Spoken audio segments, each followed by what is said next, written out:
রাজকন্যা আর তার দুষ্টু বিড়াল বিছানার উপর রোহানার প্রিয় সাদাকালো বিড়াল মিনা বসে আছে। মিনা মোটেও শান্ত নেই।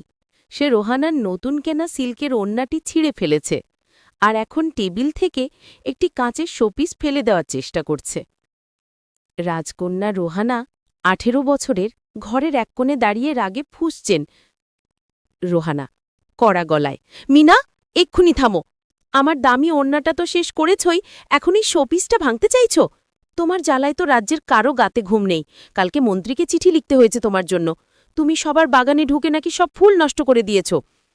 মিনা রোহানার দিকে একবার তাকিয়ে শোপিসটা ফেলে দিল। শোপিসটা মেঝেতে পড়ে ভেঙে গেল।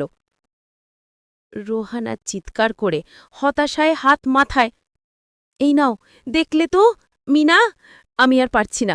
সত্যি বলছি, আমি কাল সকালে আমি তোমাকে অন্য রাজ্যে অন্য কোনো রানীর কাছে দিয়ে দেব। তারা তোমার মতো দুষ্টু বিড়াল পুষুক। আমি তোমায় আর রাখব না। এই কথাটা বলার পর রোহানার চোখ ভিজে গেল, কিন্তু সে রাগে মিনার দিকে তাকাল। মিনা শোপিসের ভাঙা টুকরোর পাশ থেকে সরে এসে রোহানার দিকে তাকাল। তার চোখে আর দুষ্টুমি নেই, বরং এক গভীর অভিমান এবং কষ্ট।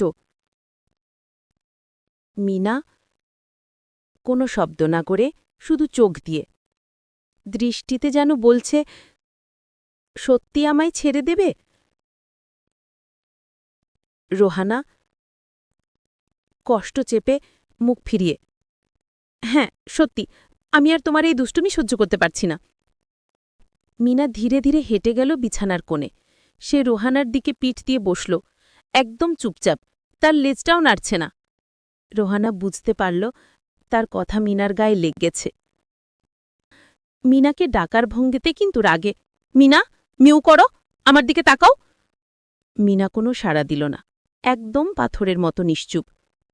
রোহানা কষ্টে, ঠিক আছে, কথা বলো না, আমি ঘুমোব, কাল সকালে দেখা যাবে। রোহানা দ্রুত শুয়ে পড়ল। তার রাগ কমে গিয়ে এখন মিনার প্রতি এক ধরনের অপরাধ বোধ হচ্ছে। মিনা তখনও সেই একই ভঙ্গিতে রোহানার দিকে পিঠ করে বসে আছে। রোহানা ঘুমিয়ে পড়ল। রোহানা বাগানের পাথরের বেঞ্চে বসে তার মন খারাপ। সে দেখল মিনা তার পাশে নেই। রোহানা দীর্ঘশ্বাস ফেলে, মিনা, সত্যি কি তোমাকে অন্য কোথাও দিতে হলো? আমি তো রাগ করে বলেছিলাম। হঠাৎ আমগাছের পাশ থেকে সোনালি জাদুর দরজা খুলে গেল। রোহানা দেখল মিনা সেই দরজার দিকে হেঁটে যাচ্ছে। মিনার চলনে এবার আর দুষ্টুমি নেই, আছে এক নীরব অভিমান। রোহানা আর্তনাদ করে, মিনা, তুমি কোথায় যাচ্ছ? আমি তোমাকে যেতে দেব না। মিনা, যেও না, ওটা কেমন আলো, আমার কেমন ভয় করছে, মিনা। সোনালি আলোটি আমগাছের গুড়ি থেকে ধীরে ধীরে সরে এসে বাতাসে একটি বৃত্তাকার দরজা তৈরি করল। দরজাটি সোনার মতো ঝকঢকে, তার কিনারা থেকে ছোট ছোট জাদুকণা ঝরে পড়ছে। মিনা একবার রুহানার দিকে তাকাল, তারপর খুব আত্মবিশ্বাসী ভঙ্গিতে দরজাটির দিকে হেঁটে গেল। রুহানা হতভম্ব হয়ে, না মিনা, তুমি ওদিকে যাচ্ছ কেন? ওটা তো আমাদের প্রাসাদ নয়। মিনা দরজাটির সামনে গিয়ে একটি উঁচু গম্ভীর মিউ করে তারপর এক লাফে সেই আলোর মধ্যে অদৃশ্য হয়ে গেল।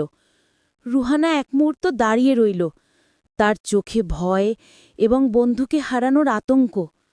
রুহানা চিৎকার করে, আমি তোমাকে এভাবে যেতে দিতে পারি না, তুমি আমার বন্ধু, মিনা। রুহানা আর এক মুহূর্ত নষ্ট না করে সাহস জুগিয়ে সেই আলোকিত দরজার ভিতরে ঢুকে পড়ল। দরজার ওপার সম্পূর্ণ ভিন্ন একটি জগৎ। মাথার উপরে আকাশ নয়, যেন গাঢ় নীল রেশম। বাতাস নেই, কিন্তু অসংখ্য কাঁচের ঘণ্টার হালকা টুংটাং শব্দে পরিবেশ মুখরিত। মাটিতে সবুজ ঘাস নয়, নরম রূপালি লোমশ পথ। সবচেয়ে অবাক করা বিষয় হল চারপাশে শত শত বিড়াল, নানা রঙের নানা আকারের বিড়াল। তারা সবাই সারিবদ্ধভাবে দাঁড়িয়ে আছে। রুহানা হতবাক হয়ে চারপাশ দেখছে। রুহানা আশ্চর্য হয়ে নিজের সাথে কথা বলার মতো, এ এ আমি কোথায় এলাম? ফুলগুলো নিজেরাই গান গাইছে, আর এত বিড়াল! তার চোখ পড়ল সামনে, সবার থেকে উঁচু একটি আসনে। সেখানে মীনা বসে আছে। মীনার গলায় এখন একটি ঝকঝকে হীরের লকেট। মীনার চোখ থেকে এক গভীর কর্তৃত্বের আভা বের হচ্ছে। রুহানা অবিশ্বাস নিয়ে, মীনা, তুমি তুমি তুমি তো তুমি দেখতে ঠিক আমার মীনার মতোই, কিন্তু তোমার চোখ, তুমি... মীনার পাশে থাকা একটি বিশাল ধূসর রঙের বিড়াল মানুষের কণ্ঠে কথা বলল। প্রধান বিড়াল: অভিবাদন রাজকন্যা রুহানা। ইনি কেবল আপনার প্রিয় বিড়াল নন, ইনি হলেন ফেলিস জাদুকরের রাজ্যের উত্তরাধিকারী বিড়াল রানী মীনা ফেলিসিয়া। রুহানা বিস্ফোরিত চোখে, রানী? আমার মীনা? তাহলে তুমি সারা রাত আমার পাশে শুয়ে থাকতে, আর তুমি... মীনা রুহানার দিকে এগিয়ে এলো নরম কণ্ঠে। রুহানা, আমার বন্ধু, আমার নাম মীনা ফেলিসিয়া। আমি একটা উদ্দেশ্য নিয়ে তোমাদের পৃথিবীতে গিয়েছিলাম, কিন্তু তুমি, তোমার হৃদয়ের সরলতা আমার উদ্দেশ্যকে পাল্টে দিয়েছিল। তুমি আমাকে রাজ্যের চেয়েও বেশি ভালোবেসেছ। মীনা আর রুহানা পরস্পরের দিকে ভালোবাসার দৃষ্টিতে তাকিয়ে রইল। হঠাৎ পরিবেশ পাল্টে গেল। আলোর টুংটাং বন্ধ হয়ে গেল। আকাশরূপী রেশম কালো রং ধারণ করল। বাতাস ভারী হয়ে গেল। একটি বিকট গর্জনের শব্দ, একটি বিশাল কুচকুচে কালো শেয়াল, যার চোখ দুটো লাল অঙ্গারের মতো জ্বলছে, সে উড়ে এসে রাজ্যের কেন্দ্রে নামল। এটি হল জাদুচোর কালো শেয়াল। কালো শেয়াল গভীর ভয়ঙ্কর কণ্ঠে, ফেলিসিয়া, আমার রাজ্যের চাবি, তোমার জাদুশক্তি। আমি জানি তুমি একা। তোমার সেই মানবী বন্ধুটি তোমাকে বাঁচাতে পারবে না। শক্তি দাও, নয়তো এই রাজ্য ধ্বংস হবে। বিড়ালরা ভয়ে পিছিয়ে গেল। মীনা গর্জে উঠল। মীনা উঁচু দৃঢ় কণ্ঠে, কালো শেয়াল, তুমি জানো আমি তোমাকে ভয় পাই না। আমার শক্তি দিয়ে আমি আমার রাজ্যকে রক্ষা করব। শেয়ালটি মীনার দিকে লাফ দিতেই রুহানা অপ্রত্যাশিতভাবে লাফ দিয়ে মীনা এবং শেয়ালের মাঝে গিয়ে দাঁড়াল। রুহানা সাহসী চিৎকার করে, থামো! তুমি মীনার কাছে পৌঁছানোর আগে আমাকে অতিক্রম করতে হবে। মীনা শুধু রানী নয়, সে আমার বন্ধু, সে আমার পরিবার। তাকে তুমি একা মনে করছো কেন? শেয়ালটি রুহানার দিকে তাকালো। তার লাল চোখগুলো রুহানার ভয়ার্ত কিন্তু দৃঢ় মুখটি দেখল। কালো শেয়াল: তুমি এক দুর্বল মানবী। তোমার কি শক্তি আছে? সরে যাও! রুহানা ভয় পেল, সরল না। সে মীনার দিকে একবার তাকালো, তার চোখের কোণে জল, কিন্তু মুখে একটা দৃঢ় প্রতিজ্ঞা।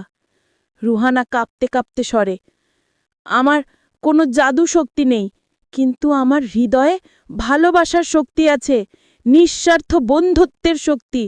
তুমি সে শক্তি জানো না, তুমি শুধু চুরি করতে জানো। রুহানার এই আবেগময় কথা বলার সাথে সাথেই তার বুক থেকে এক ফোঁটা সোনালি আলো বেরিয়ে এলো। আলোটি ছিল ভালোবাসার প্রতীক, যা মীনার হীরের লকেটের দিকে ধাবিত হল। মীনা ফিসফিস করে, রুহানা। আলোটি মীনার লকেটে আঘাত করল। মীনা আর রুহানার সম্মিলিত শক্তি, অর্থাৎ জাদু শক্তি প্লাস নিঃস্বার্থ ভালোবাসা, এক হয়ে গেল। এক বিশাল উজ্জ্বল সোনালি রূপালী আলোর বিস্ফোরণ ঘটল। আলোটি এতটাই শক্তিশালী ছিল যে রাজ্যের সব কিছুকে আলোকিত করে দিল। কালো শেয়াল সেই তীব্র আলো সহ্য করতে পারল না। যন্ত্রণায় চিৎকার করে সে দূরে ছিটকে পড়ল। কালো শেয়াল চিৎকার করে, না, এই শক্তি! বিস্ফোরণের পর রুহানা হাঁপাচ্ছে। মীনা দ্রুত তার পাশে এসে রুহানাকে ভালোবাসার স্পর্শ দিল। মীনা নরম কৃতজ্ঞ কণ্ঠে, রুহানা, আমার বন্ধু, তুমি তুমি আমাদের রাজ্যকে বাঁচালে। তোমার ভালোবাসা আমাদের শক্তি। তুমি প্রমাণ করলে যে সত্যিকারের ভালোবাসা জাদুকরের শক্তির চেয়েও শক্তিশালী। রুহানা, আমার বন্ধু, তুমি তুমি আমাদের রাজ্যকে বাঁচালে, তোমার ভালোবাসা আমাদের শক্তি। তুমি প্রমাণ করলে সত্যিকারের ভালোবাসা জাদুকরের শক্তির চেয়েও শক্তিশালী। অন্যান্য বিড়ালরা রুহানাকে সম্মান জানাতে মাথা নত করল। প্রধান বিড়াল, রাজকন্যা, আমাদের রাজ্য চিরকাল আপনার কাছে ঋণী থাকবে। আপনি আমাদের রাজ্যের অংশ। জাদুর দরজা আবার খুলে গেল, ঠিক সেই আমগাছের পাশে। সময় শেষ হয়ে আসছে।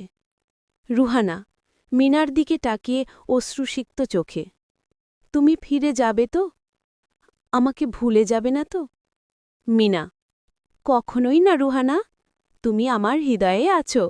আমি হয়তো সবসময় তোমার কোলে গড়গড় করতে পারবো না, কিন্তু তুমি যখনই একা অনুভব করবে, মনে রাখবে আমার অর্ধেক জাদুশক্তি তোমার হৃদয়ে আছে। আমি সব সময় তোমার পাশে আছি। মিনা লাফ দিয়ে রুহানার কাঁধে উঠল। রুহানা, আমি তোমাকে খুব ভালোবাসি মিনা। ফেলিসিয়া। এই কথাটি বলার পর রুহানার চোখ ভিজে যায়। রুহানা ধরফর করে ঘুম থেকে জেগে উঠল। তার শ্বাসপ্রশ্বাস দ্রুত চলছে, তার চোখ জলে ভেজা। রুহানা জেগে উঠে হাঁপাতে হাঁপাতে, মিনা, মিনা কোথায়? রুহানা দ্রুত পাশে তাকালো, দেখল মিনা ঠিক তার বালিশের পাশে শুয়ে আছে। মিনা রুহানার দিকে তাকাল। মিনা সাধারণ মিষ্টি মিউ ওড়ে। মিউ দৃষ্টিতে যেন বলছে, কোথাও যায়নি তো, এই তো আমি। মিনা একটা আলস্য ভরা হাই তুলল, তারপর তার ছোট জিভ দিয়ে রুহানার হাতে আলতো করে চেটে দিল। রুহানা একদম স্বস্তি আর আনন্দে মিনাকে জড়িয়ে ধরে, ওহ মিনা, তুমি আছো? তুমি আমাকে ছেড়ে যাওনি। এটা শুধু একটা দুঃস্বপ্ন ছিল। তুমি দুষ্টু হও, তুমি সবকিছু ভাঙো, তাতে কি? আমি তোমাকে কোথাও দেব না, তুমি শুধু আমার। মিনা রুহানার বাহুতে মাথা রেখে শান্তভাবে গড়গড় করতে লাগল, যেন সে রুহানাকে বোঝাতে চাইছে রাগ করলেও ভালোবাসাটা আসল। রুহানা হাসি মুখে চোখের জল মুছে, আচ্ছা, আর কোনোদিন তোমায় অন্য কোথাও দেব না, বলবো না। তুমি সারা জীবন আমার দুষ্টু বন্ধু হয়ে থেকো। রুহানা মিনাকে আদর করে সকালের নরম আলোয় জানলা দিয়ে বাইরে তাকাল। তার মুখে এখন রাজ্যের রানীর হাসি নয়, বরং তার প্রিয় বিড়ালকে ফিরে পাওয়ার নির্মল আনন্দ। সে বুঝতে পারল, ভালোবাসা সব অভিমান আর দুষ্টুমিকে ছাড়িয়ে যায়।